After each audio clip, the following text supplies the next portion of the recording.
Bonjour à tous et bienvenue. Aujourd'hui, nous allons explorer le concept du petit déjeuner Liponext. Donc, le module euh, que nous allons explorer ensemble est une approche innovante comme Liponext qui intègre donc la chronobiologie alimentaire, l'alimentation anti-inflammatoire, les combinaisons alimentaires stratégiques et la micronutrition.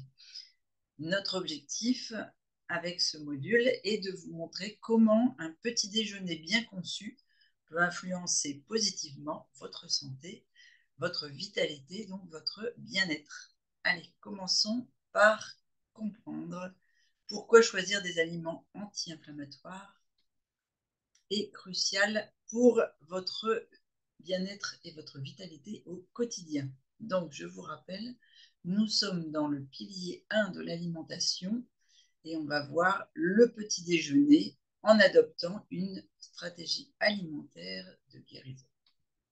Hop. Donc, en première partie, nous allons débuter en vous présentant l'objectif du petit déjeuner Liponext en mettant l'accent sur son approche bien sûr anti-inflammatoire et son alignement avec la chronobiologie alimentaire. Nous verrons ensuite les principes du petit déjeuner en expliquant les différentes structures et les différents aliments, y compris l'importance à chaque fois des combinaisons alimentaires, de la chronobiologie alimentaire et de la micronutrition sont intégrés dans les structures.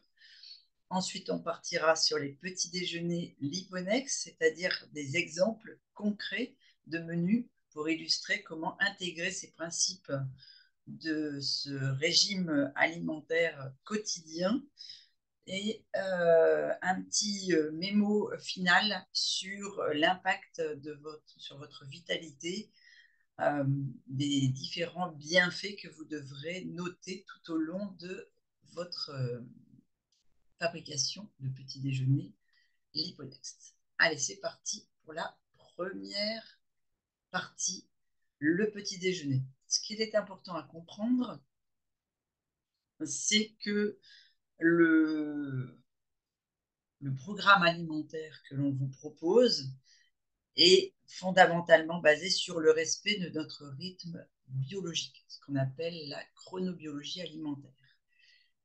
Ce concept alimentaire est fondamental pour augmenter, optimiser, retrouver ou conserver vos compétences physiques, psychiques, votre immunité et votre énergie. La chronobiologie alimentaire ralentit toutes les fonctions du vieillissement, de la fatigue chronique et de la perte de capacité physique et psychique. Donc vraiment, plus vous respecterez chacun de ces modules, plus vous collerez à la vitalité et à l'énergie. Donc, la prise du petit déjeuner se prend entre plus ou moins 1 heure avant ou après le lever du soleil. Donc, va être mobile selon l'année et le lieu où vous vous trouvez, où vous vivez. Quelle est la fonction du petit déjeuner? Il doit surtout être rassasiant, équilibré, gourmand pour prendre plaisir à le consommer, ce qui va influencer forcément sur votre santé et votre vitalité grâce aux aliments anti-inflammatoires. Voici sa répartition. Donc, on est parti pour une personne qui doit consommer à peu près 2000 kilocalories par jour. Donc, on a vu que le petit déjeuner, c'était 30% de ses apports sur la journée, ce qui correspond à peu près à 600 kilocalories. À vous de faire le calcul par rapport à vos besoins en kilocalories. Là, je vous ferai faire référence au précédent module. L'alimentation Liponext. Alors, l'alimentation Liponext, c'est une alimentation liée aux 4 chapitres, aux 4 blocs qui agissent en synergie: la chronobiologie alimentaire, les combinaisons alimentaires, les aliments anti-inflammatoires et la microalimentation. Pour vraiment, j'ai envie de dire que la chronobiologie alimentaire est un concept qui consiste à consommer les bons aliments au bon moment.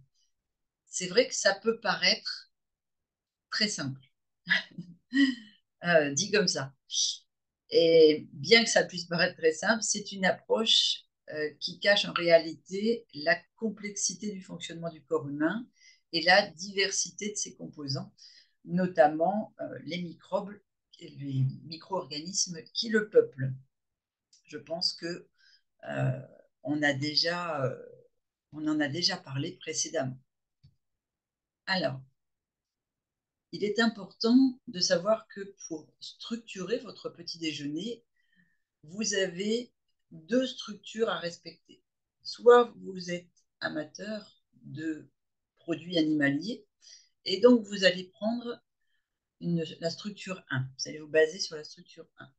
Soit vous êtes dans les végétaux et à ce moment-là, vous allez vous baser sur la structure 2. Et vous avez des aliments communs à chacune des deux structures qui sont immuables au fil du temps. On est parti pour le deuxième chapitre, la classification des aliments dans les structures. Donc vous allez voir, chacune des diapos a été merveilleusement faite par notre amie Pauline. Elle nous a indiqué nos trois piliers de la maison, qui sont les glucides, les protéines, les lipides, qui doivent agir en synergie en fait tout au long du petit déjeuner. Toutes les slides avec un G sur le devant sont les apports glucidiques de votre repas. Tous les slides avec un P devant auront comme vertu un apport protéinique. Tous les L, ce sera les corps gras, les lipides. Donc, bien sûr que dans certains aliments, vous allez retrouver ces autres piliers, c'est-à-dire que dans certains fruits, vous allez avoir des apports en protéines, des apports en lipides, comme par exemple, je ne vais pas vous donner d'exemple, mais là, ce qui est important, c'est que nous, notre référence d'apport glucidique va se faire par rapport à cette slide. Notre apport de référence protéinique, parce que c'est celui qui en contient le plus et qui est la plus absorbable à cette heure-là, ce sera les slides avec la protéine. Lipides, pareil. Aromate, c'est tout ce qui va, bien sûr, donner du goût à vos plats, vous faire plaisir, mais surtout vous apporter énormément d'oligo-éléments et de micronutriments. Allez, on est parti pour les codes couleurs maintenant. Sous chaque photo, vous allez avoir des codes couleurs vert, orange, rouge. Les aliments verts, c'est les aliments qui sont autorisés. On est ici au petit déjeuner, donc pour le petit déjeuner. Les aliments orange, c'est avec modération. C'est-à-dire que si une fois par trimestre, vous faites une exception, on va dire, allez, pourquoi pas, une fois par mois, simplement sachez que cet aliment pris à ce moment-là risque de vous créer un désordre digestif ou d'assimilation et donc, pourquoi pas, une inflammation. Et en rouge, c'est carrément à éviter vers la poubelle. Si vous consommez ces aliments-là à ce moment-là de la journée ou dans cette association-là, alors qu'il est en rouge, sachez que vous avez le droit, mais vous allez vous offrir une belle flambée inflammatoire, une belle crise. Après, chacun son choix. On est parti pour les structures. Donc, vous allez voir, dans la structure 1, vous avez surtout des produits animaliers. Et donc, les combinaisons alimentaires vont se faire avec les produits version animale.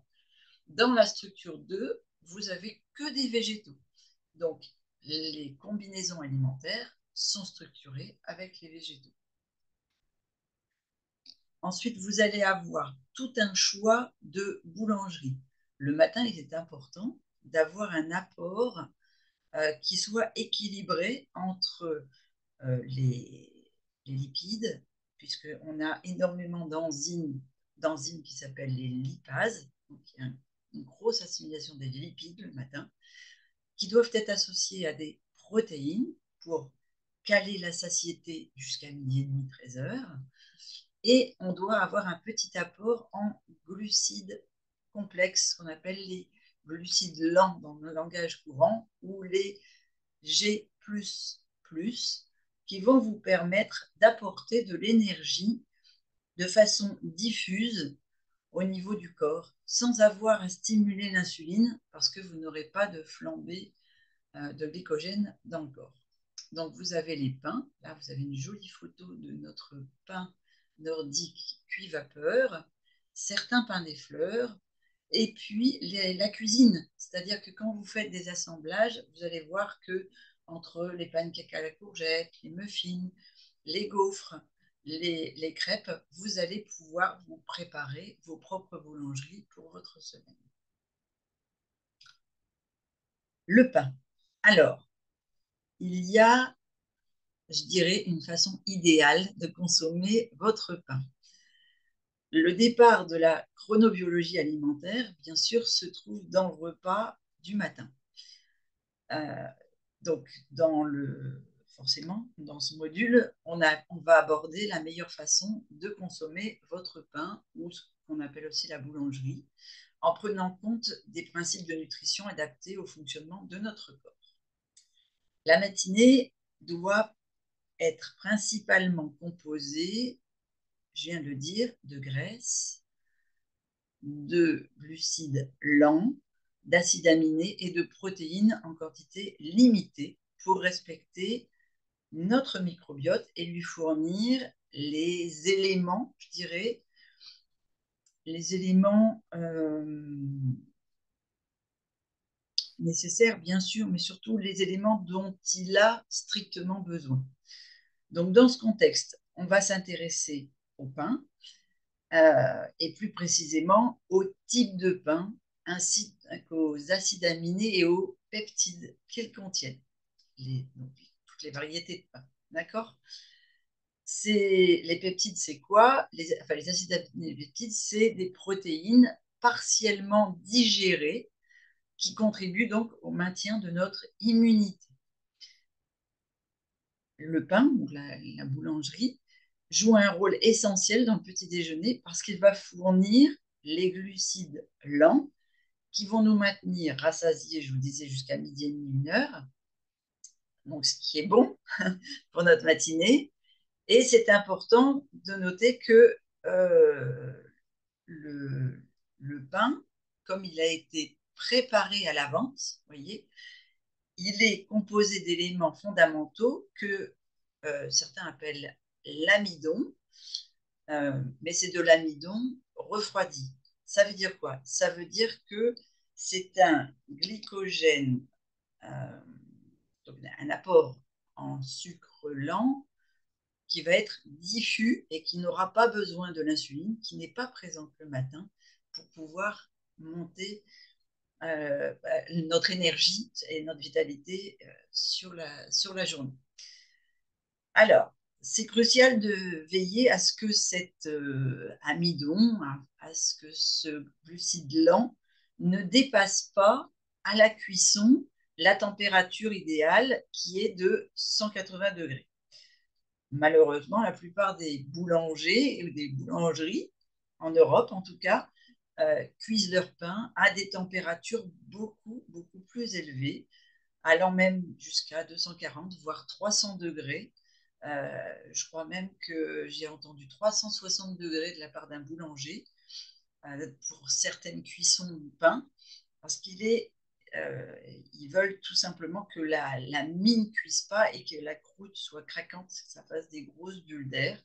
C'est donc impératif de choisir un pain cuit à maximum 180 degrés en l'achetant soit dans une boulangerie qui respecte ce principe de cuisson, éviter sincèrement les grandes surfaces où le pain est additionné avec des produits destinés à durer sa durée de conservation,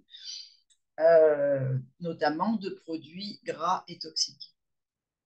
Alors, le pain, je vais avancer. Je vous disais, la température maximale doit être de 180 degrés. Au-delà de 180 degrés, la cuisson affecte, je vous disais, la mie du pain en rendant en la. Ça fait des grosses bulles, ça veut dire qu'elle est éclatée, la mie. Et donc, paradoxalement, elle est peu cuite et molle. Et en plus, les températures de cuisson, quand elles sont supérieures à 180 degrés, eh bien, vont faire que les croûtes vont subir une caramélisation, c'est-à-dire une formation de sucre. De sucre. Là, je ne vais pas employer le terme glucose, ni glycogène, etc., ni glucides. Une formation de sucre à tel point qu'elle est similaire à celle des bonbons. Ça veut dire que ça va solliciter notre insuline. D'accord? Ça va apporter du sucre au corps. Cette combustion de l'amidon produit en fait ce qu'on appelle les corps de Maillard. Peut-être vous avez déjà entendu ça. Les corps de Maillard, ce sont des substances extrêmement toxiques car elles vont fermenter dans l'intestin. Elles vont entraîner une élévation du taux de sucre en fait sanguin dès le matin. Et je vous ai expliqué, hein, notre système, notre intestin, notre système intestinal qui est composé donc des 500 000 gènes ne tolère absolument pas ce sucre le matin.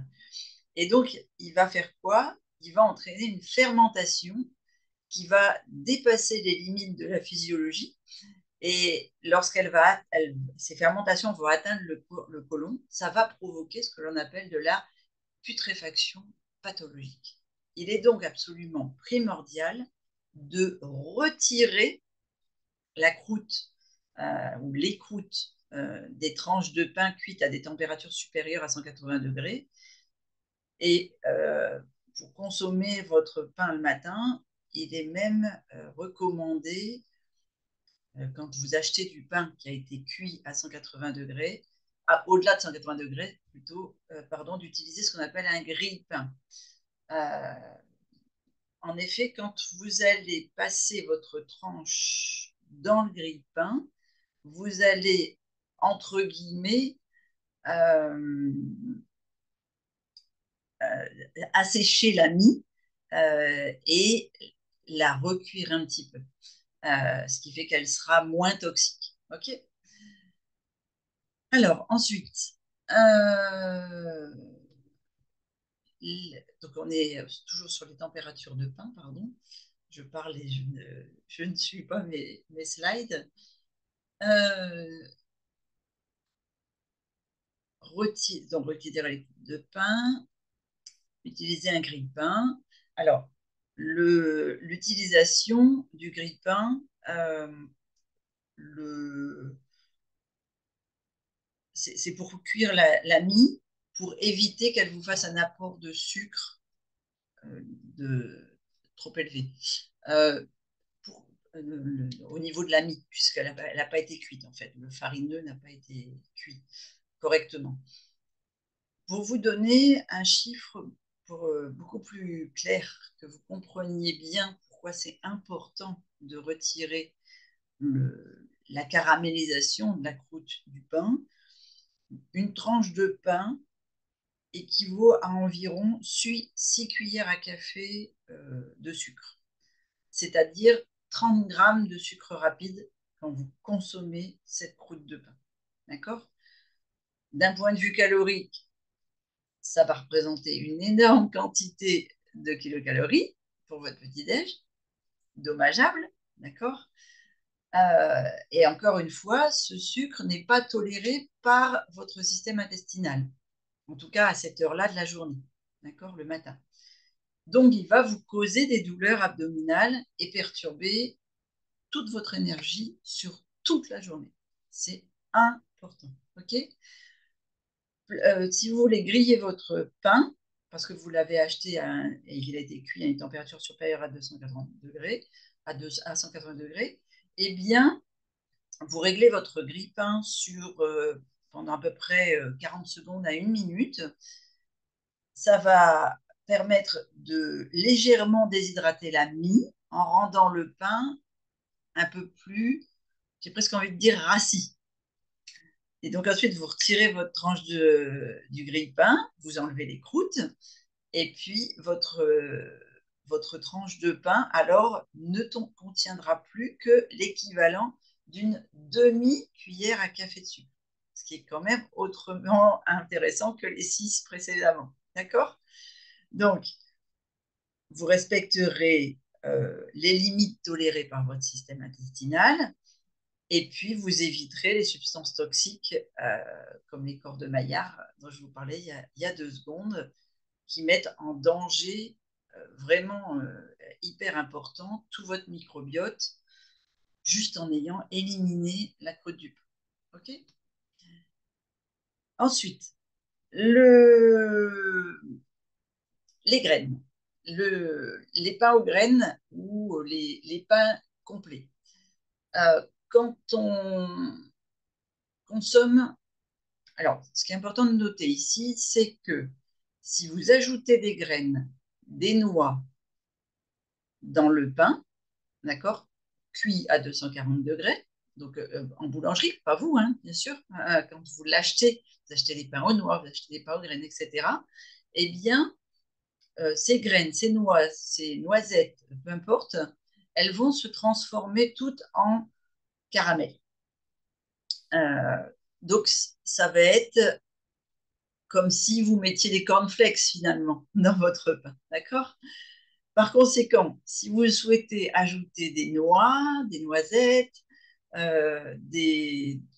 toutes sortes de graines, en fait, des bons ingrédients riches en prébiotiques de très haute qualité, vous devez impérativement faire votre pain vous-même et opter pour une cuisson de 180 degrés ou une cuisson à basse température, pourquoi pas à la vapeur, euh, voire consommer votre pain en recette crue, et ainsi ces ingrédients vont pouvoir être consommés sans problème. Je sais qu'il existe des pains marocains ou des pains turcs qui respectent cette cuisson-là. Voilà. Ces pains ont plusieurs avantages. D'abord, ils ont quasiment pas de croûte, voire aucune. Quand je fais mon pain vapeur, il n'y a pas de croûte qui se forme dessus. Et ensuite, leur mie est suffisamment cuite et elle n'est pas caramélisée. Voilà. Donc, la cuisson de ces pains va préserver, un, toutes les vertus des graines, deux, des oléagineux, etc.,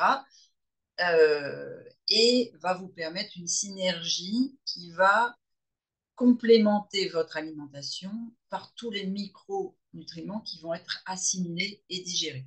Donc, vous allez pouvoir bénéficier de leurs propriétés antioxydantes et des prébiotiques. D'accord? C'est des pains de grande qualité qui sont, comment j'ai envie de dire, bénéfiques pour nourrir correctement votre microbiote. Et ça va représenter 89% de votre immunité, ce qui est quand même super important. Donc, consommez des types d'aliments adaptés à votre physiologie pour améliorer votre système immunitaire et préserver l'intégrité de votre système digestif, et notamment ce que j'appelle l'entretien du mucus intestinal et de la couche de sous-muqueuse au niveau intestinal. D'accord? Allez, on revient maintenant au pain complet. Est-ce qu'il faut toujours privilégier le pain complet? Non. Il est bien connu qu'une alimentation riche en fibres est bénéfique pour la santé, je suis d'accord, parce qu'elle va nourrir nos probiotiques, c'est-à-dire nos bonnes bactéries intestinales. Cependant, il y a un gros problème à l'heure actuelle, c'est que la plupart des champs sont traités avec des pesticides, des herbicides, des raticides, voire les céréales sont stockées dans d'énormes euh, containers qui sont perpétuellement arrosés pour pouvoir préserver la qualité de ces graines, de ces céréales, sans qu'elles se détériorent. Or, ces pesticides vont s'accumuler principalement dans les fibres, c'est-à-dire dans la peau des graines, dans la peau des céréales. Et donc, plus votre pain, qu'il soit complet ou non, plus votre pain est riche en fibres, s'il n'est pas bio, et bien plus il sera chargé en résidus de pesticides. Euh, donc, la seule solution, c'est d'utiliser des farines biologiques, bien sûr. Par conséquent, je répète lourdement, le pain complet non biologique devient ultra toxique et fortement déconseillé, ou alors fortement conseillé de l'éviter, de l'éliminer, surtout si vous souffrez d'une maladie intestinale ou d'une maladie cancéreuse. D'accord?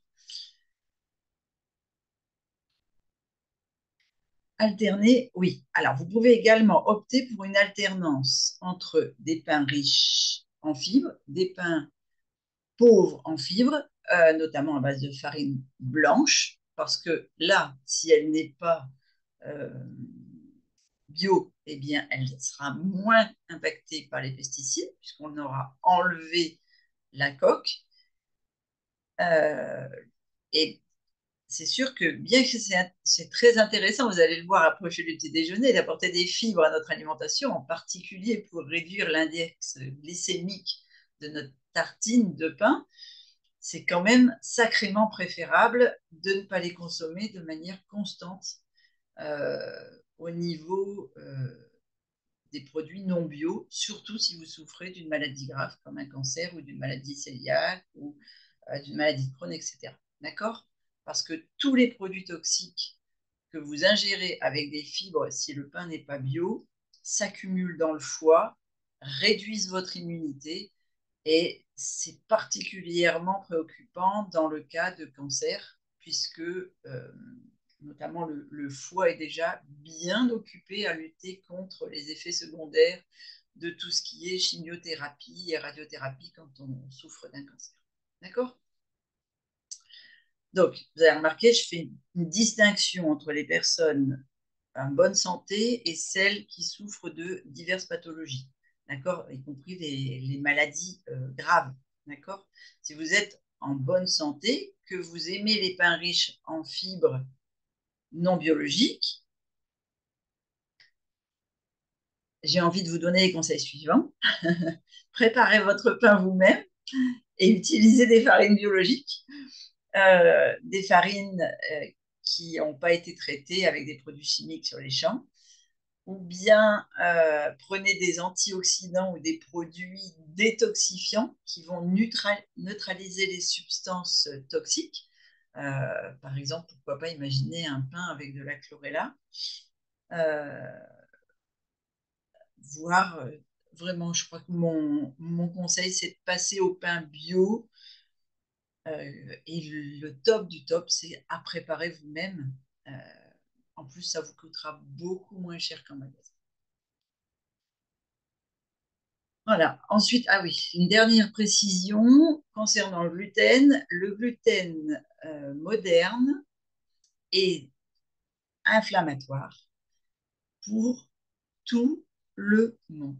Que vous souffriez de maladie inflammatoire ou pas, que vous souffriez de maladie intestinale ou pas, il est inflammatoire pour tout le monde. Donc, c'est préférable d'en consommer jamais, avec modération, c'est-à-dire une fois par trimestre. Mais sachez que vous allez vous payer une belle flambée. OK?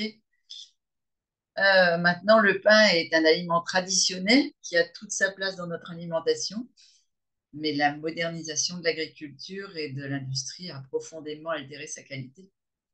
C'est donc pour moi primordial d'y revenir, ou en tout cas d'adhérer aux principes fondamentaux que je viens de vous donner pour avoir un pain de qualité qui va contribuer à votre santé.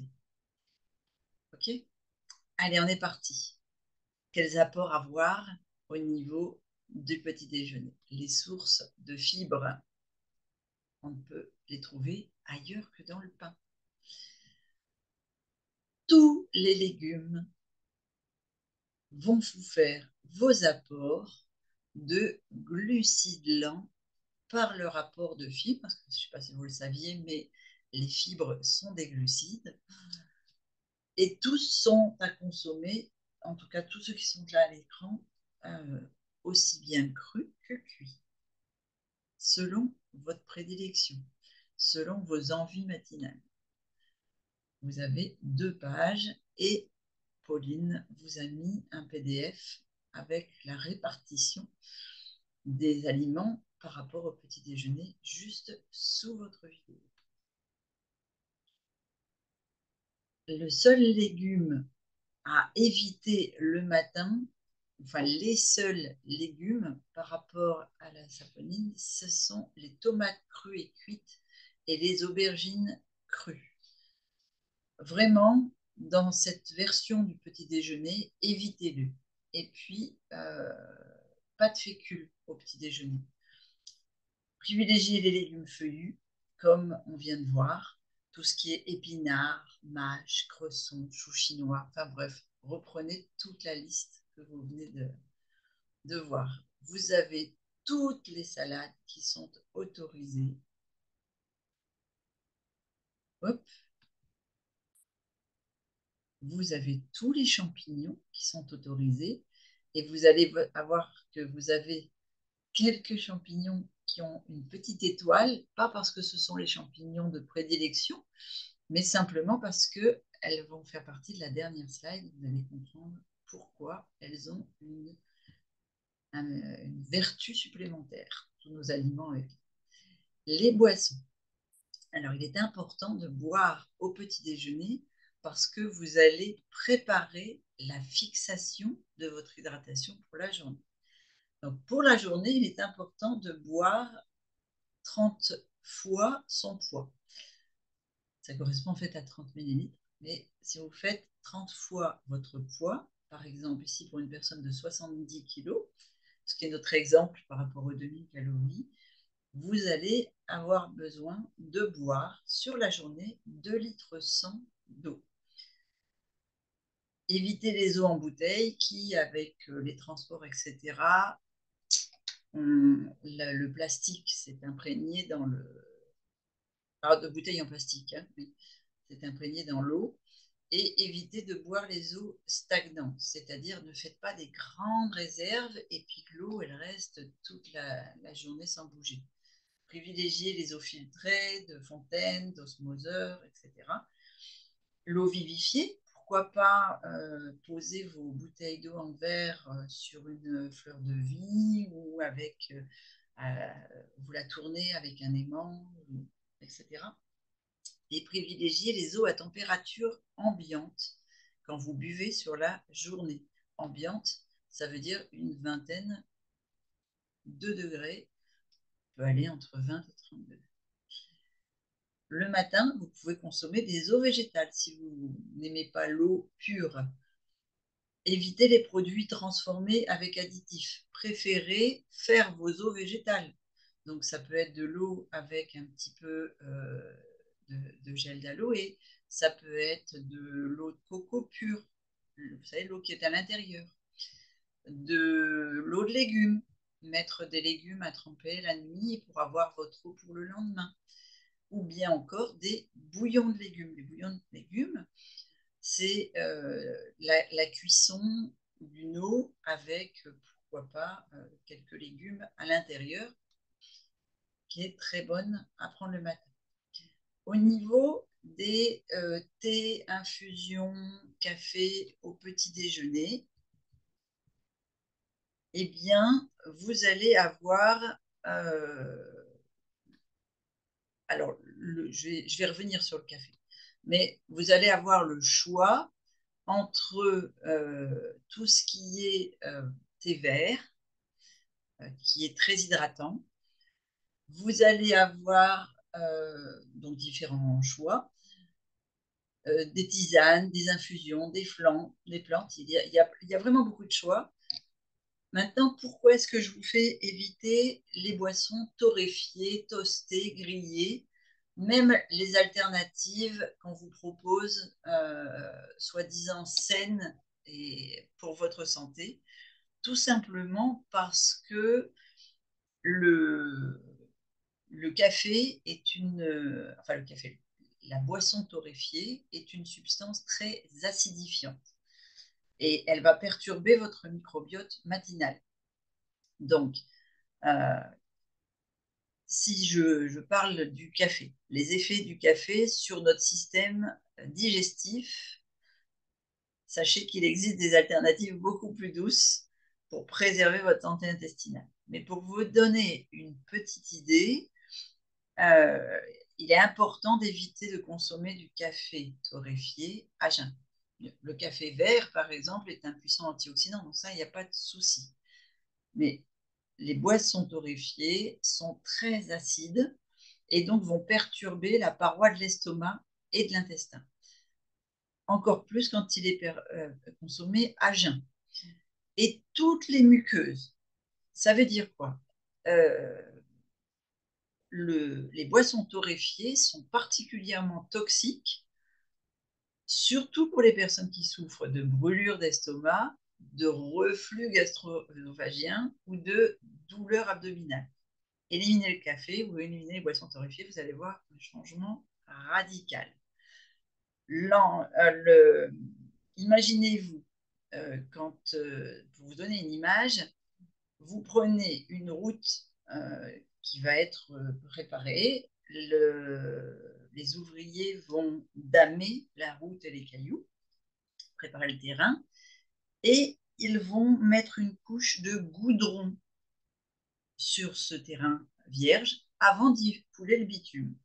Cette couche de goudron va servir à encoller la muqueuse, enfin à encoller les cailloux, le support qui a été damé, et, et y fixer le bitume, donc va servir de liant, de colle. Quand vous prenez une boisson torréfiée, encore plus quand c'est à jeun, eh bien, vous encollez, vous goudronnez tout votre système, donc toutes vos muqueuses, de la bouche jusqu'au bout de l'intestin, votre estomac, etc. D'accord? Alors, il existe des alternatives beaucoup plus douces, comme vous avez peut-être déjà entendu parler du Chicafé bio du docteur Jacob, qui contient en fait 1/10 de café. Euh, donc ça peut être une alternative pour passer tout doucement à l'élimination du café. Ce qui est avantageux dans ce café, c'est que dedans, il contient 3 plantes, le reishi, la guarana et le ginseng. Donc, ça va être anti-inflammatoire et ça va vous faire un substitut assez correct. Après, les tisanes sont d'excellentes options, alors, à l'exception de la menthe, hein, parce que la menthe a un caractère inflammatoire le matin au petit déjeuner. OK? Donc, pour moi, les infusions restent, ou le thé vert, vraiment des solutions idéales, notamment parce que les boissons sont délicieuses et aussi parce que certaines plantes ont des vertus ou des propriétés anti-acides. Donc, ce qui est intéressant. Par exemple, les tisanes qu'on vous a mis, là, la camomille est connue pour ses vertus apaisantes. Elle possède aussi des propriétés anti-inflammatoires non négligeables. Euh, En plus, il existe des plantes drainantes qui peuvent être intéressantes au petit déjeuner, comme l'aubier tilleul, comme la reine des prés. Qu'est-ce qu'on n'aurait pas mis? Le pissenlit, l'ortie. l'orthosiphon, qu'est-ce qu'on a encore? Le frêne, par exemple, voilà, qui sont des plantes aux vertus intéressantes parce qu'elles vous apportent des minéraux et puis d'autres actifs qui vont réguler votre microbiote et donc favoriser l'élimination des toxines sur la journée. Donc, vraiment, en conclusion, si je devais faire une conclusion sur les boissons, c'est reconsidérer le café ou les boissons torréfiées, parce qu'il y a des personnes qui prennent d'autres boissons que le café en torréfaction, notamment par exemple dans le nord de la France, on boit beaucoup de chicorée ou en Belgique. Et faites-en une exception. Privilégiez plutôt les alternatives plus douces au quotidien pour préserver votre santé intestinale. Ok. Ah, voilà, on avait fait carrément une diapo sur le café et la torréfaction. Euh, si vous deviez boire du café, parce que vraiment, vous ne pouvez pas vous en passer, essayez de le mettre plutôt vers 11 heures du matin, voire l'après-midi. Et pour le substituer, vous pouvez diluer au maximum le café, parce que le plus acidifiant de tous les cafés, c'est les dosettes, là, vous savez, les trucs expresso. Et puis après, pourquoi pas essayer le café vert ou le café blanc, d'accord? Et si vous prenez de la chicorée, vérifiez qu'elle n'est pas torréfiée. Les, les animaliers. Alors, tout ce qui est pasteurisé dans les laits animaliers est à fuir et préférer, si vous deviez consommer des laits animaliers, les laits de petits animaux plutôt que des gros. Préférez les boissons végétales au petit déjeuner. Euh, donc, là, il va falloir faire attention dans votre petit déjeuner d'éviter les laits végétaux à base de céréales. Bon, bien sûr, blé parce que c'est du gluten, mais avoine, riz, etc. Alors, le riz n'est pas une céréale, mais un graminé, mais ce sont des laits que l'on voit parfois sur les tables de petit déjeuner, mais qui apportent un apport glucidique trop important pour le petit déjeuner. Donc, ils vont faire monter votre insuline, d'accord? Donc, l'acidification du corps. Les laits de noisettes et de pistache, c'est pareil, sont trop riches en glucides. Faites attention aux laits industriels pasteurisés avec des additifs, avec très peu de pourcentage de produits végétaux, euh, euh, et ainsi que le lait de soja industriel qui est très mal fabriqué. Privilégiez les laits à base d'oléagineux, pourquoi pas le lait de cajou, le lait d'amande, des choses comme ça, de graines, pourquoi pas de coco. C'est vraiment le lait de prédilection qui va remplacer, je pense, notamment aux mamans ou aux grands-parents qui s'occupent de leurs petits-enfants. Si vous avez un bébé, euh, c'est vraiment le lait de prédilection quand vous n'avez pas le lait de la maman sous la main. Il va apporter aussi bien les bonnes protéines que les bons corps gras et les bons glucides aux nourrissons. Et puis, ben, plongez-vous dans les recettes de lait végétaux maison. Sincèrement, c'est un régal, c'est facile à faire. Et puis, vous allez être pleinement en réussite avec votre corps. Donc, voilà les laitages. Lait d'amande, oui. Lait d'avoine, même sans gluten, non, parce que c'est trop un apport en glucides trop important. Le lait de chanvre, oui, très riche, très bonne protéine. Le lait de châtaigne, évitez, apport glucidique trop important le matin. La coco, parfait. L'épeautre ou le petit épeautre, non. Le millet, non. La noisette, non. Le lait de cajou, oui. Le lait de quinoa, aussi. Lait de soja, lait de riz, non.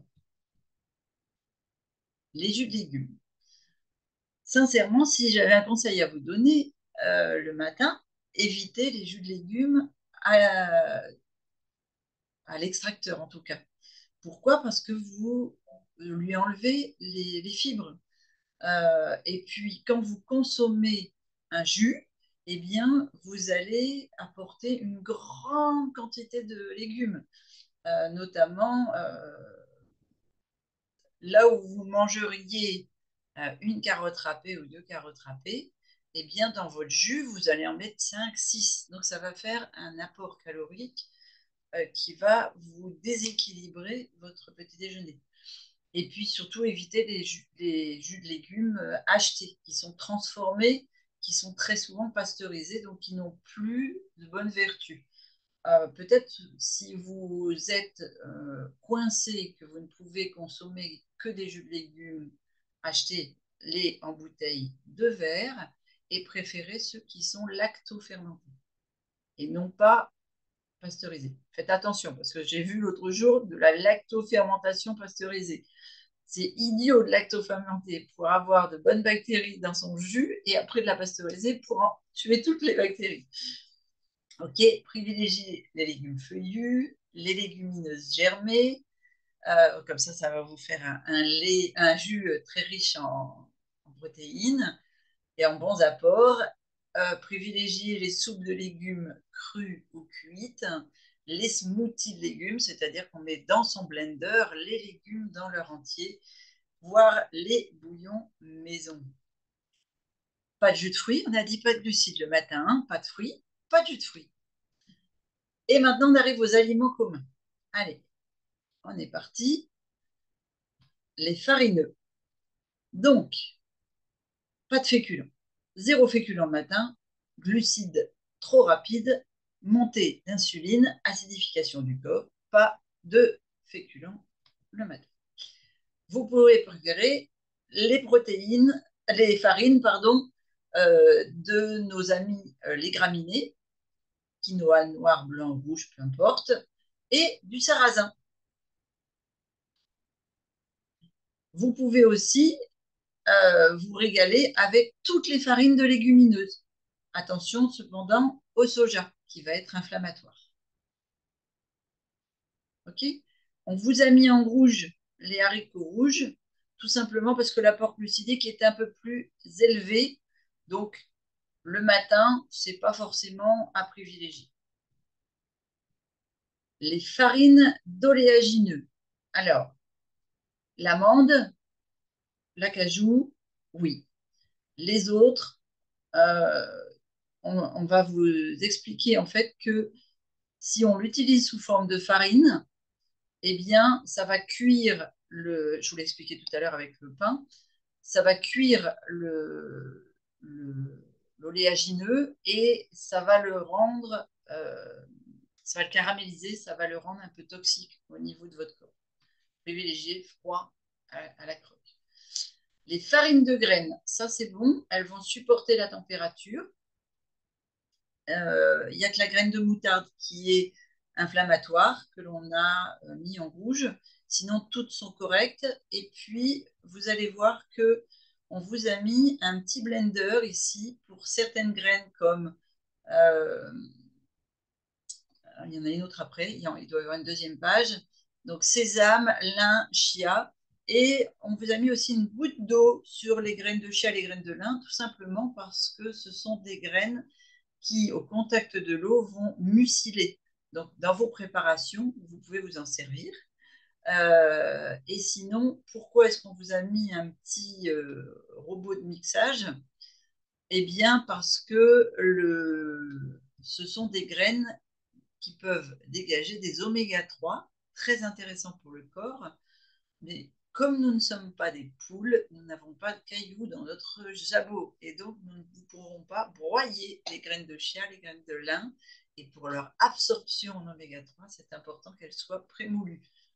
Pas 10 jours à l'avant, n'achetez pas des farines de graines de lin ou des farines de graines de chia. En tout cas, pas pour leur vertu en oméga 3. Elles n'en auront plus. À la température ambiante, c'est un oméga qui s'oxyde. Et la graine de sésame, elle va vous apporter beaucoup de calcium. Le pain des fleurs, donc de sarrasin, de quinoa, d'avoine, oui. Méfiez-vous des autres. Soit il y a du gluten dedans, soit il y a des apports glucidiques. Les fromages. Alors, il y a fromage et fromage. Quand vous allez dans le commerce, ça va être pour votre apport en protéines. Donc, vérifiez bien la composition des fromages que vous achetez si vous ne les faites pas vous-même. Parce que si c'est le corps gras, comme l'huile de coco ou bien les émulsifiants comme les amidons de pommes de terre, les amidons de maïs, etc., eh bien, vous n'aurez pas d'apport protéinique avec vos fromages. OK? Les fromages, c'est quoi? C'est un fromage végétal qui n'a pas utilisé de lait animalier et qui n'a pas utilisé de présure. Euh, donc, les plus riches en protéines sont ceux à base de noix de cajou et à base d'amandes. Voilà. Pour info, on prend à peu près 1,8 g de fromage par kilo de poids, mais attention de ne toutefois pas dépasser 40 grammes sur votre apport matinal. Toutes les protéines vertes sont utilisées dans les deux structures. Qu'est-ce que vous avez comme protéines vertes? Alors, vous avez des protéines vertes que vous pouvez fabriquer vous-même, mais que vous pouvez aussi consommer parce que vous les achetez dans le commerce. Elles sont toutes autorisées. La seule que l'on ait mis en rouge, c'est le sétan, parce qu'elle est faite à base du gluten pur. C'est-à-dire qu'on a extrait le gluten du blé pour en fabriquer du sétan. Donc, c'est inflammatoire. Les légumineuses en apport complet, donc pas sous forme de farine comme tout à l'heure, en apport complet, s'ils sont cuits pas plus de 20 minutes, eh bien, vous pouvez tous les consommer. C'est un énorme apport en protéines. Et si en plus, vous les faites tremper de la veille ou au moins 6 heures avant, eh bien, vous allez les enrichir encore plus en protéines et vous allez avoir un autre avantage, c'est leur assimilation et leur digestibilité. Les algues, elles sont toutes autorisées, elles sont toutes en vert et elles sont un bel apport en protéines. De plus, elles ont un bel apport en iode qui va permettre à votre thyroïde d'avoir une fonction et une activation au top de sa forme toute la journée. Donc, vous apportez énergie et vitalité. Les graines germées contiennent énormément de protéines. Vous pouvez parsemer vos salades du petit déjeuner avec toute variété de graines germées. Les fruits oléagineux, comme je vous disais tout à l'heure, quand ils ne sont pas sous forme de farine, que vous allez les consommer crus, si en plus vous les avez fait tremper et donc pré-germer, eh bien, il n'y a pas de souci, vous pouvez les consommer. Alors, on vous a mis en rouge noisettes, non, pignons de pain pistache parce que c'est les plus sucrés. Et faites attention de ne pas en consommer trop, notamment, je dirais, pas plus de 3 pour les noix, etc. Pour tout ce qui est cacahuètes, noisettes, noix de macadamia, pécan et Brésil et Grenoble, par rapport à leurs apports glucidiques. Mais sinon, ce sont des très bons apports en protéines. On arrive maintenant à la catégorie lipides, c'est-à-dire les corps gras, les purées d'oléagineux. Donc, pareil que pour les oléagineux et les farines, on a nos chouchous et nos prédilections chez Liponext, tout simplement parce que ce qu'on vous a mis en rouge a un apport glucidique et puis en plus pas forcément trop riche en oméga 3, DHA, etc. Donc, privilégiez amandes blanches pour pas qu'il y ait d'antinutriments sur la peau des amandes quand elles sont broyées.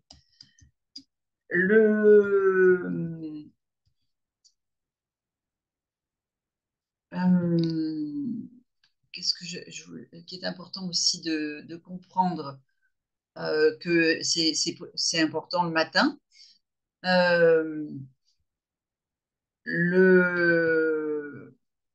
Autre chose qui est important le matin, c'est de, de les consommer crus pour avoir pleinement leur absorption de bonne graisse. Toutes les graines, si vous les consommez comme ça, crues, parsemées, etc., vont vous faire un apport en bonnes huiles, en bonne graisse, notamment l'huile de lin, enfin les graines de lin, donc forcément l'huile de lin, oui, et de chia qui sont riches en oméga 3. La fenugrec est aussi une graine très très dure qu'il faut moudre si vous voulez la consommer. Et encore gras, on va vous dire que notre chouchou pour les personnes qui mangent des produits animaliers, c'est le beurre de baratte cru. Euh, Bio, si vous pouvez. C'est encore mieux. Le, le beurre végétal, surtout s'il est fabriqué maison, et l'huile de coco crue non hydrogénée. Pourquoi? Parce que l'huile de coco hydrogénée est transformée. Donc, ses vertus sont moindres. Là où elle a un corps un corps gras, enfin les corps gras saturés mais à chaîne moyenne, quand elle est crue, ça se transforme. C'est pas forcément terrible, terrible. Ok. Ensuite, autre chose qui est important pour les huiles de cuisson, l'huile de coco, oui, les autres, non. D'accord? On les consomme uniquement crus. Ce qui est important de comprendre dans les huiles de cuisson, c'est que, mais je crois qu'on les revoit après, c'est que les huiles ne peuvent pas être trop chauffées. D'accord? Pareil pour le beurre. D'accord? Consommez-le cru. Le, le beurre de baratte va vous apporter énormément de bons ingrédients, de bons apports, notamment si vous ne dépassez pas les 10 grammes de beurre frais par jour. OK? Et, euh, et si vous respectez en fait le, le fait que ce soit un beurre de baratte, parce que ça veut dire qu'il est battu. D'accord? Donc le fait qu'il soit battu, il n'est pas chauffé. Euh, il est cru. Et puis, méfiez-vous aussi, dans le commerce, on trouve maintenant des beurres de baratte qui ont été pasteurisés. C'est-à-dire qu'on a fait le beurre euh, au départ avec les bons. Donc, on a un beurre cru avec le lait cru, etc. Sauf qu'après, on l'a chauffé pour le pasteuriser. Ce qui est dommage. Voilà, tout simplement, ce qui est dommage. Voilà ce que je peux vous dire sur les beurres. Je vous ferai une capsule vraiment sur l'importance du beurre. Les avocats sont aussi un apport de corps gras, des bonnes huiles. On ne voit pas le L, il est orange sur orange. C'est rigolo. Euh, Notamment le matin. Les arômes, les aromatiques, les herbes aromatiques, elles sont toutes valables en tisane, comme fraîches, comme mixées dans vos salades, dans vos soupes, sauf la menthe, je vous l'ai dit tout à l'heure. D'accord? Toutes les épices, sauf les inflammatoires et celles qui vont titiller l'insuline, qui vont titiller le pancréas parce qu'elles ont des notations sucrées, comme la cardamome, la cannelle. La baie de Genièvre est inflammatoire. Le piment, la fève de tonka est sucrée, la fleur de lavande et a des notations sucrées, en fait, elle va éveiller la notation sucrée chez nous, sont donc à éviter au petit déjeuner. Je suis revenue en arrière. Les épices comme le poivre noir sont inflammatoires, préférez le poivre blanc. Et puis, au niveau des condiments, eh bien, tout ce qui contient du vinaigre est vraiment à éliminer de votre alimentation matinale. Là, ici, soja sucré et jus de citron, c'est simplement pour le rapport en glucides rapides. Le ketchup contient et du vinaigre et du sucre. La mayonnaise, c'est du vinaigre et le vinaigre lui-même. D'accord? Donc, pas d'acidifiant le matin. On est parti pour les aliments spécifiques de la structure 1 animale. Donc là, tout ça, vous pouvez tous les consommer et c'est à composer pour votre petit déjeuner. Les viandes, les seules viandes à apport protéiné, enfin elles ont tout un apport protéiné, mais les seules viandes autorisées le matin, ce sera les volailles, parce que toutes les autres sont inflammatoires. Donc, limiter la consommation de viande rouge à très occasionnellement. Euh, j'ai envie de vous dire une fois dans l'année, mais si déjà vous faites une fois par trimestre, vous allez voir que vous allez diminuer progressivement. Privilégiez les viandes bio ou sauvages. Donc, par exemple, quand vous faites l'exception d'une viande le matin au petit déjeuner, parce que vous êtes invité, vous avez un buffet, eh bien, privilégiez le patané cru, le grison ou la charcuterie de volaille, euh, vraiment parce que c'est de l'exceptionnel et puis ce sera votre apport protéiné matinal. Aïe, aïe, aïe. Je suis repartie alors que j'étais à la... Est-ce que je vais y arriver? Allez, je suis désolée.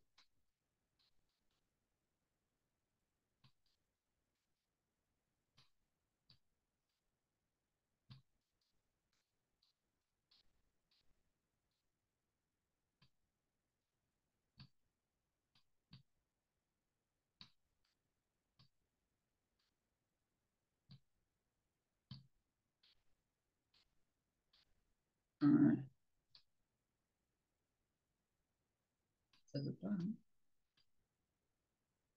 Les poissons sont aussi des bons apports protéinés pour le matin.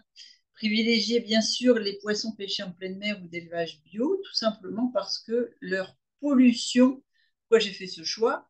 Pas parce que les apports sont plus importants en protéines pour certains que pour d'autres, non, non, simplement par rapport à leur taux de pollution, comme tout à l'heure je vous parlais des fibres des céréales, et bien là, certains poissons sont hautement pollués, donc privilégiez ceux en verre. Les fruits de mer sont tous autorisés au petit déjeuner. Vous pouvez vous faire une douzaine d'huîtres quand elles ne sont pas contaminées, sans souci. Les œufs. Alors, les œufs, c'est un peu particulier. Les œufs, c'est vraiment le bon apport au niveau protéinique animalier. Le truc, c'est que éviter d'en consommer plus d'un sur la journée. Ça veut dire quoi? Alors déjà, chose importante, ne consommer que des œufs bio. C'est vraiment, vous consommez tout le produit, donc n'allez pas mettre de toxines dans votre corps. Je pense que l'œuf occupe une place particulièrement importante dans notre alimentation quotidienne. D'abord parce qu'elle a de nombreux avantages nutritionnels. Donc, elle est considérée par énormément de professionnels de santé comme un véritable trésor nutritionnel. Et puis, l'œuf, je dirais, moi, en cuisine, offre une combinaison euh, aussi unique que sa combinaison protéinique et de graisse bonne pour l'organisme, que de vertus biochimiques alimentaires. On peut faire énormément de choses en cuisine avec les œufs. Donc, ce qui est important de savoir, c'est que l'œuf, et en particulier le jaune de l'œuf, joue un rôle absolument essentiel dans notre santé parce qu'il apporte du cholestérol, qui est évidemment un élément important pour notre organisme. J'entends déjà les petites voix derrière, mais le foie utilise le cholestérol fourni par l'œuf pour produire plus de 60% du cholestérol dont notre corps a besoin. D'accord? Ce cholestérol, c'est une matière première cruciale pour la production de plus de 85% de nos hormones. Et bien entendu, 85% de nos hormones. Notamment nos hormones sexuelles. Alors, il est absolument essentiel d'apporter ou d'assurer un apport adéquat en cholestérol, en particulier, je vais faire un clin d'œil aux femmes, en particulier pour les femmes, afin de maintenir un bon équilibre hormonal. D'accord? Pour illustrer l'importance du jaune d'œuf et du cholestérol pour la santé, je vais prendre l'exemple de certaines des femmes que j'ai suivies qui suivaient un régime vegan. Alors, c'est important ce que je vais vous dire parce que peut-être que certains d'entre vous savent que je suis végétalienne, crudivore, donc que je ne consomme pas d'œufs. Donc, c'est à quel point c'est un sujet important pour moi. Parmi ces femmes que j'ai suivies, certaines d'entre elles ne présentaient pas de cycle menstruel régulier ou avaient même carrément une libido réduite, voire inexistante, en raison d'un manque d'hormones sexuelles. Pourquoi? Parce que lorsqu'on ne bénéficie pas de ces hormones essentielles, eh bien, on ne ressent pas d'instinct sexuel, je veux dire, on ne ressent pas d'instinct sexuel naturel. Ça démontre l'importance du jaune d'œuf et du cholestérol pour maintenir un équilibre hormonal optimal. Où est-ce que je trouve, moi, mes apports? Ça fera l'objet d'une capsule spéciale végane, si vous le souhaitez. Mais bref, pour vous donner l'importance de l'œuf. Et l'œuf, je crois que c'est le dernier aliment dont je me suis séparée quand je suis passée de végétarienne à végétale. Donc, pour profiter des bienfaits de l'œuf, il est important de consommer, j'ai envie de dire de préférence, l'œuf à la coque ou sur le plat, de manière à ce que le jaune d'œuf reste liquide. Lorsque le jaune d'œuf coagule, c'est-à-dire que lorsque le jaune d'œuf est trop cuit, il se transforme, et attention, réaction chimique, en une forme de graisse appelée les graisses trans. Vous avez compris un peu la transition, qui va avoir des conséquences néfastes sur notre santé. Les graisses trans ne sont pas reconnues par notre système digestif et vont entraîner des effets nocifs, notamment au niveau du cerveau, de la paroi des artères et des petits vaisseaux sanguins. C'est important que vous compreniez ça pour la cuisson des œufs. Donc, c'est important que vous compreniez les graisses trans. On fera une capsule sur juste les graisses trans, mais là, par rapport aux œufs. Donc,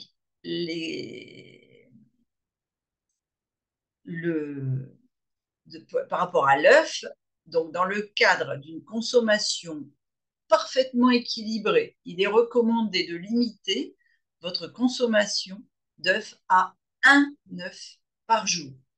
Peu importe votre poids, vous pourrez le déguster de n'importe quelle façon, à n'importe quel moment de la journée, en tout cas celui qui vous convient le mieux, pour préserver au maximum ses propriétés nutritionnelles. Il est digeste toute la journée. D'accord? Donc, pour moi, il existe 3 façons de préparer l'œuf pour que le jaune reste liquide et crémeux et qu'il vous puissiez conserver tous ses bénéfices, c'est l'œuf à la coque. Donc, vous faites bouillir de l'eau dans une casserole et vous laissez cuire l'œuf pendant 3 minutes, 4 minutes grand maximum pour obtenir un jaune liquide avec une consistance crémeuse. L'œuf sur le plat, vous faites chauffer une poêle avec un petit peu d'huile. Là, allez-y avec l'huile de coco. Je vous assure, ça donne un super goût à l'œuf. Vous cassez l'œuf directement dans la poêle une fois qu'elle est chaude et vous laissez cuire jusqu'à ce que le blanc soit cuit, donc il coagule. Euh, et le jaune doit rester impérativement liquide. Donc ne me mettez pas un couvercle, d'accord? Pour qu'il soit cuisé juste par-dessous. Et l'œuf poché. L'œuf poché, il faut porter de l'eau à ébullition dans une casserole. Vous ajoutez un petit peu de sel à votre eau.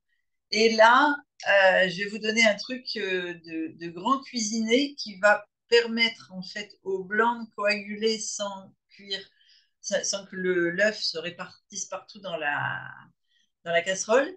Mettez une pointe de vinaigre blanc, parce que le vinaigre blanc va faire comme un chasseur. Donc ça ne va pas pénétrer dans l'œuf, mais ça va faire comme un chasseur pour empêcher le blanc de se répartir dans la casserole. Vous cassez l'œuf d'abord dans une tasse ou un bol à côté.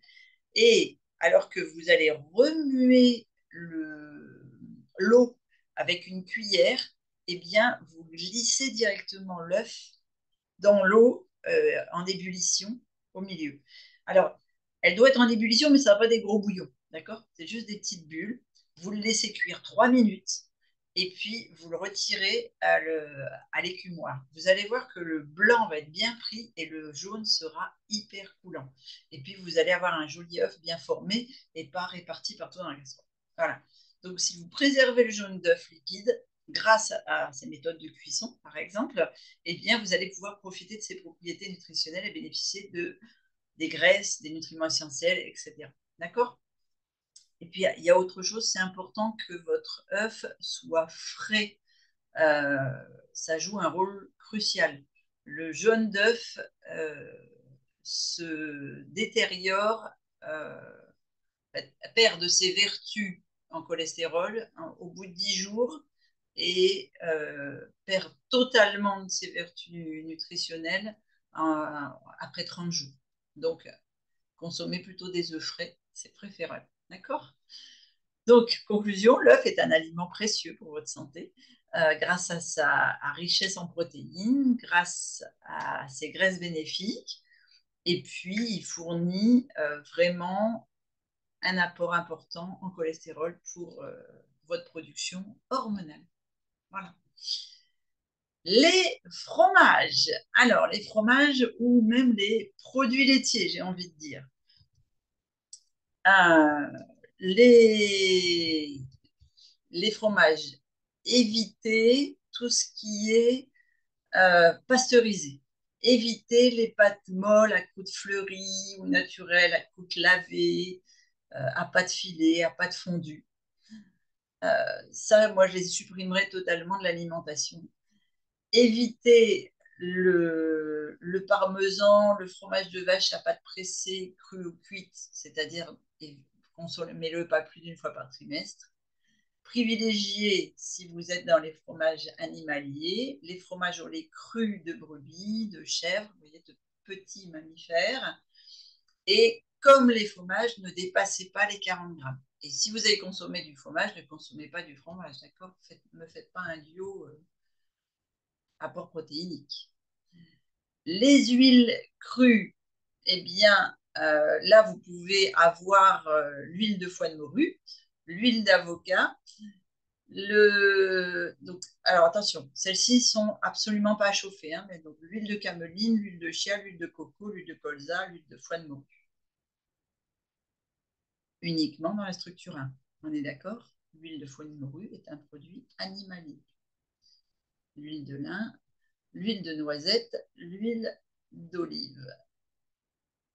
si elle est crue. Attention aux huiles de noisette qui sont souvent toastées. Les huiles de cuisson, eh bien là, vous êtes dans la structure animalière, donc vous pouvez vous autoriser la graisse d'oie et la graisse de canard, qui sont des graisses animalières qui supportent les cuissons. Hop, là, ça y est, ma souris fait des siennes.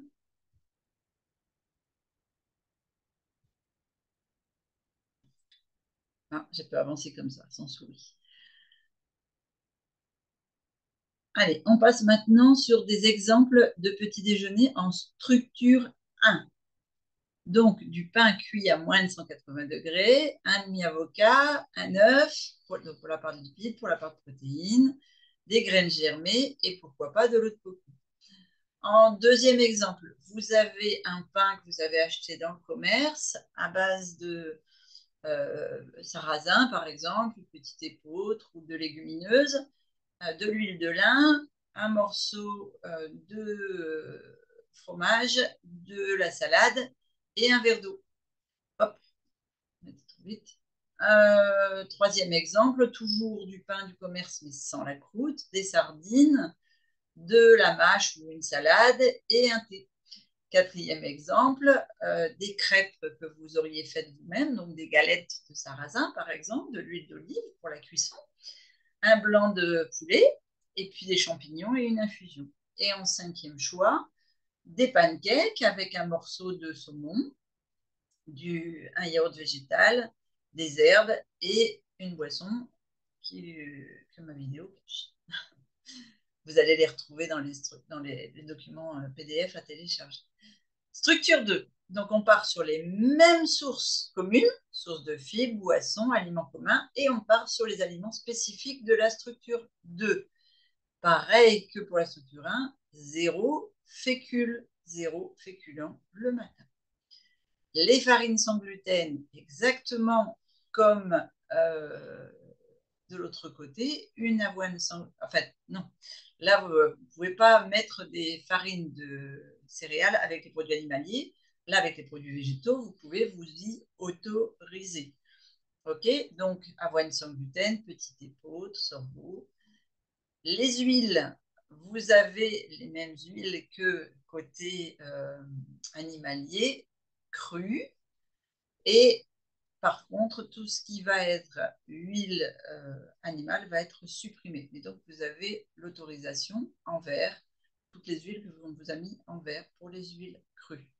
Et là, comme on est en structure 2, pas de graisse d'oie, pas de graisse de canne. D'accord? C'est important. Car restez sur l'huile de coco, l'huile d'olive. Mon petit déjeuner, eh bien, nous avons notre pain cuit à température de moins de 180 degrés, ou là, par exemple, le pain cru de la recette Liponext, du beurre végétal ou du beurre cru, du fromage, donc du fromage végétal, des épinards, et puis une salade d'épinards, et puis une infusion ou un thé. Le pain nordique à la vapeur, un beurre d'arachide et une infusion. Tout ça, ce sont des repas parfaitement équilibrés. Vous n'avez rien à y ajouter. D'accord? Le troisième, des muffins de légumes, par exemple, qu'on va retrouver avec poivron, courgettes juste dessous. Du tofu, un petit morceau de tofu si on veut un peu plus d'apport protéinique, de l'huile d'olive, une infusion ou un thé. Le point 4, ça peut être un gruau d'avoine fait avec du lait de coco et des champignons et des herbes aromatiques avec une boisson. Et en dernier, un shaker, c'est un smoothie avec, pourquoi pas, un lait d'amande, des graines germées, des épinards associés avec une boisson chaude. Voilà, on a terminé la partie petit déjeuner. On est maintenant sur un exemple de petit déjeuner à la française. Donc, vous avez compris, c'est le pire petit déjeuner que l'on puisse vous proposer dans le cadre d'un petit déjeuner Liponext.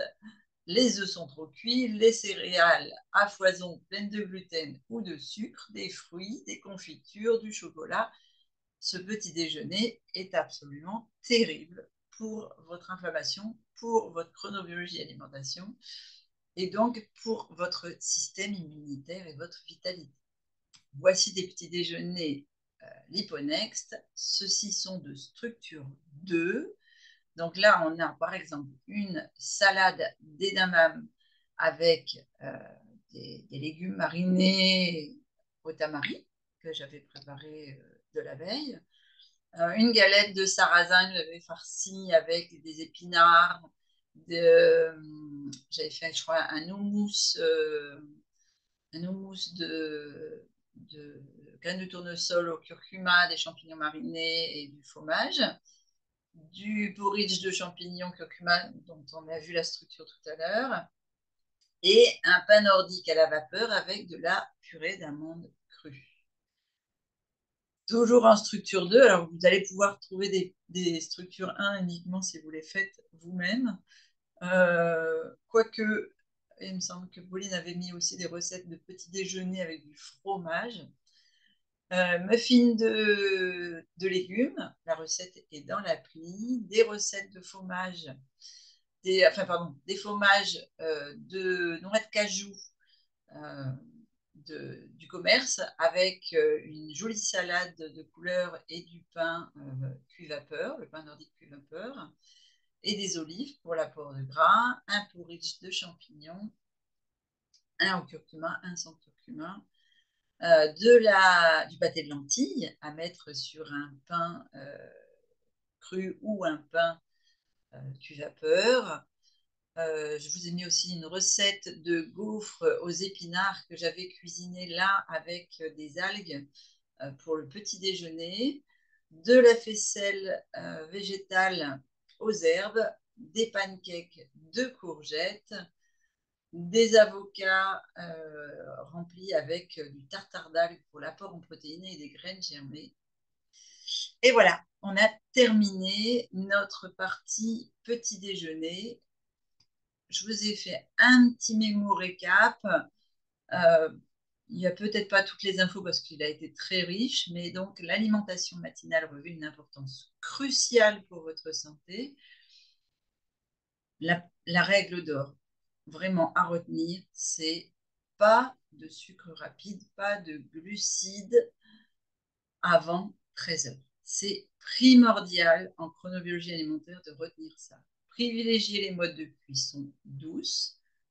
Sincèrement, la cuisson vapeur est idéale.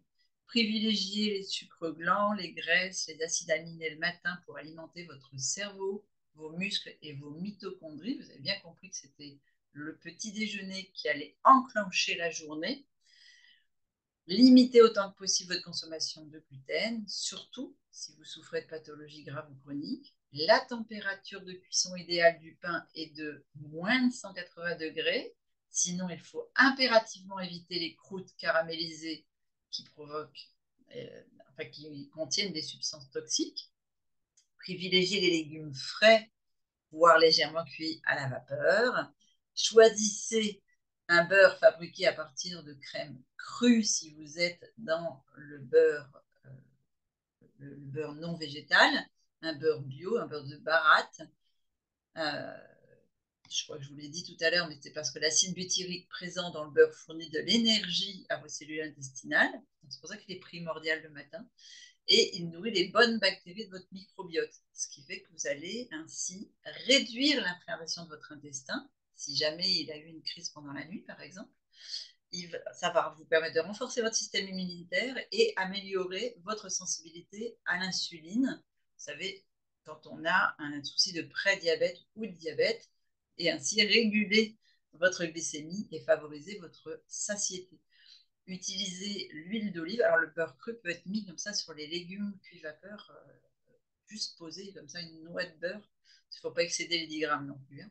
Utilisez de l'huile d'olive, de l'huile de lin à froid pour bénéficier des propriétés nutritionnelles pour les bonnes huiles du matin. Et elles doivent toutes être bio et de grande qualité le matin, surtout à jeun. pour profiter vraiment de leurs propriétés détoxifiantes. Donc, éviter les cuissons excessives, les caramélisations qui sont toxiques. Ça, je pense que vous l'avez bien compris. Et opter pour des sources abondantes de protéines végétales, comme les légumes, alors pas les fruits, mais les fruits oléagineux. C'est à ça que je pense. Voilà, je vous remercie d'avoir été patient, de m'avoir écouté jusqu'au bout. Je vous propose de vous retrouver dessous avec le PDF de récap et de lire vos commentaires par rapport à cet apprentissage. À très bientôt pour la prochaine capsule.